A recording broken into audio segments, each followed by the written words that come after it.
दोस्तों, चाइना के experimental advanced super conducting टोकामाक ने एक ऐसा ब्रेक थ्रू अचीव किया है जो एनर्जी के फ्यूचर को बिल्कुल बदल सकता है।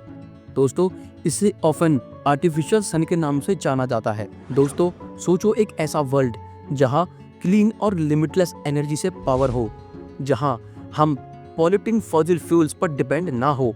इस वीडियो में हम इस ग्राउंड ब्रेकिंग अचीवमेंट की साइंस, सिग्निफिकेंट और ग्लोबल इम्पैक्ट पर बात करेंगे। तो दोस्तों, बिना टाइम वेस्ट किए चलिए शुरू करते हैं।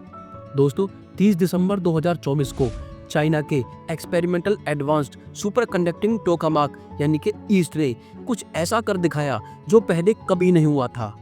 रिएक्टर ने हाई टेम्परेचर्स पर प्लाज्मा को 1066 सेकंड्स या फिर 17 मिनट से ज़्यादा तक सस्टेन किया, जो 2023 में सेट किए गए अपने ही प्रीवियस रिकॉर्ड 43 सेकंड से कहीं ज़्यादा है। दोस्तों, ये सिर्फ एक नया नंबर नहीं है, बल्कि प्रैक्टिकल न्यूक्लियर फ्यूजन एनर्जी की खोज में एक गेम चेंजर है। ईस्ट का एक बड़ा गोल है सन को रेप्लिकेट करना। सन के कोर में जो फ्यूजन होता है उसमें हाइड्रोजन आइसोटॉप्स को कंबाइन करके हीलियम बनाता है और इस प्रोसेस में बहुत ज़्यादा एनर्जी रिलीज होती है। लेकिन इसे अर्थ पर करना कोई आसान काम नहीं है। इसमें हाइड्रोजन गैस को 100 मिलियन डिग्रीज सेल्सियस तक यानी कि सूरज के कोर से 7 गुना ज़्यादा तक हीट करना होता है और फिर उसे स्टेबल स्टेट में इतने टाइम तक कंटेन करना होता है कि एनर्जी प्रोड्यूस हो सके, और ये ईस्ट ने रिकॉर्ड ब्रेकिंग ड्यूरेशन तक किया। दोस्तों, हैफी के इंस्टीट्यूट ऑफ प्लाज्मा फिजिक्स के रिसर्चर्स ने टेक्नोलॉजी की बाउंड्रीज को आगे बढ़ाया। उन्होंने प्लाज्मा स्टेबिलिटी को इनहेंस किया, हीटिंग सिस्टम को ऑप्टिमाइज किया और सुपर कंडक्टिंग मैग्नेट्स का यूज करके प्लाज्मा को टोकामैक के डोनट शेप्ड चैम्बर में कन्फाइन किया। दोस्तों, ये रिकॉर्ड ना सिर्फ एक टेक्नोलॉजिकल इनोवेशन दिखाता है, बल्कि ये भी प्रूव करता है कि फ्यूजन एनर्जी अब कोई दूर की बात नहीं है, ये हमारे रीच में है।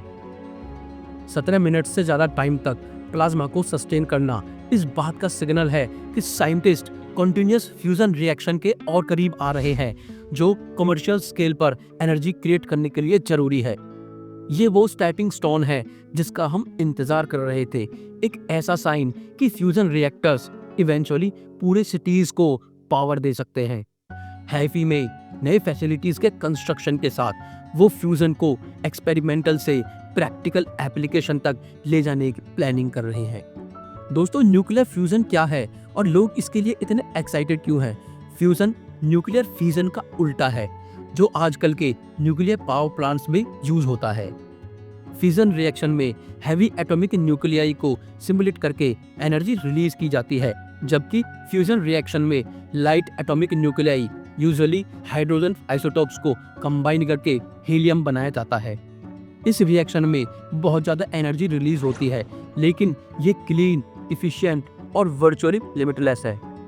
दोस्तों, अर्थ पर फ्यूजन अचीव करने के लिए साइंटिस्ट को सन की एक्सट्रीम कंडीशंस को रिक्रिएट करना पड़ता है। इसका मतलब है 100 मिलियन डिग्रीज सेल्सियस से ज़्यादा टेम्परेचर और प्लाज्मा को एक कंट्रोल्ड एनवायरनमेंट में मेंटेन करना। प्लाज्मा एक super heated electrically charge state of matter है, लेकिन ये बहुत अनस्टेबल होता है। दोस्तों, यहाँ पर टोकामैक्स जैसे east reactors powerful magnetic fields का यूज करके प्लाज्मा को वैक्यूम चैम्बर में कन्फाइन करते हैं, ताकि ये वॉल्स को टच ना करे और कूल डाउन ना हो। ईस्ट का सुपर कंडक्टिंग मैग्नेट्स इसकी सक्सेस का राज है। कन्वेंशनल मैग्नेट्स के मुकाबले super conductors strong magnetic fields generate कर सकते हैं और लेस एनर्जी यूज करते हैं, जिससे long duration plasma confinement possible हो जाता है। दोस्तों, ईस्ट ने एडवांस्ड हीटिंग टेक्निक्स भी मास्टर की है, जैसे रेडियो वेव्स और न्यूट्रल बीम इंजेक्शन, जो प्लाज्मा को फ्यूजन टेम्परेचर्स पर रखते हैं। ईस्ट की सक्सेस के और भी ब्रेक थ्रूज से कनेक्शन है। पहला है इंटरनेशनल थर्मोन्यूक्लियर एक्सपेरिमेंटल रिएक्टर, जो फ्रांस में है। दोस्तों, ये एक मैसिव मल्टीनेशनल प्रोजेक्ट है जिसमें 35 कंट्रीज शामिल है, इंक्लूडिंग चाइना, यूएस और यूरोप।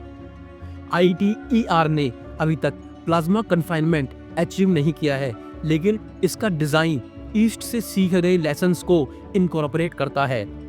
दोस्तों, इन प्रोजेक्ट्स के बीच कोलैबोरेशन फ्यूजन रिसर्च की ग्लोबल नेचर को हाईलाइट करता है।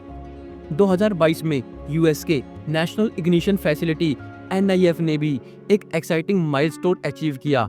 वहां के साइंटिस्ट ने लेजर का यूज करके फ्यूजन एक्सपेरिमेंट में नीट एनर्जी गेन हासिल किया।